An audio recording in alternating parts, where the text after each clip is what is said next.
Here's what we had for supper last night. This was before lunch. I put a whole bag of filled peas with snaps in my crock pot with this ham bone. And I'm also going to put a big spoon of bacon grease down in there. And with frozen peas, I obviously like to put some black pepper and a good bit of salt. You can do water or chicken broth. I did a little of both. I just put this box of chicken broth in there, and then I put 2 cups of water.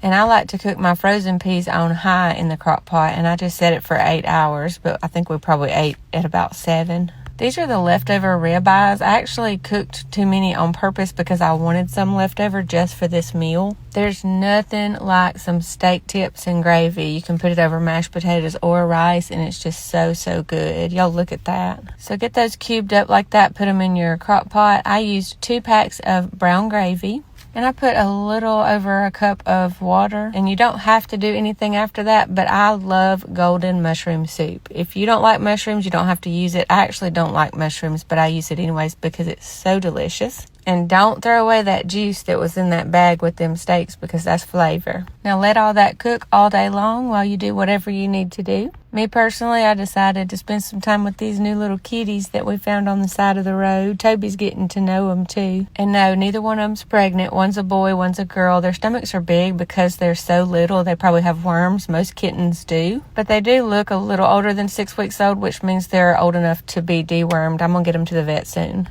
We're also going to get them fixed. And we did some strawberry shortcake for dessert, so I just went ahead and got those cut up and cleaned up real good. And I like to use this glaze. You can just put sugar on your strawberries and they make their own little syrup, but this glaze is so good to me. I could just eat it by the spoonful, but I like to do this a little bit ahead of time and get it in the refrigerator so it can be real good and cold by the time you're ready for dessert. And when it gets a little close to supper time, I go ahead and start everything else. I'm going to do some stewed squash and onions, so I cut up 2 small onions and all this squash that I got from the produce stand. I'm going to get all that sliced up and put in my skillet with a half a stick of butter and some salt and pepper.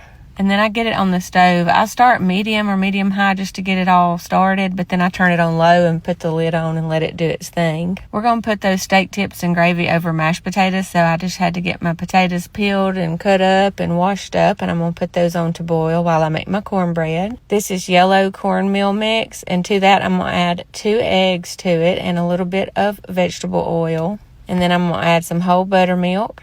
And I like to always put salt and pepper in my cornmeal mix. I knew I'd probably need a little more buttermilk, but I wanted to see what my texture was like before I added some more. And once you get your mix to the consistency that it needs to be, you just put it in your little muffin pan.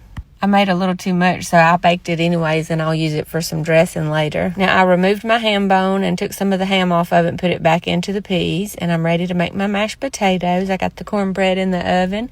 My mashed potatoes, just like always, I'm going to put a stick of butter and some Duke's mayonnaise and some salt and pepper. So many of you have started making mashed potatoes like this after seeing me do it, and now you know how good it is. If you hadn't done it yet, you should try it. I promise you'll like it.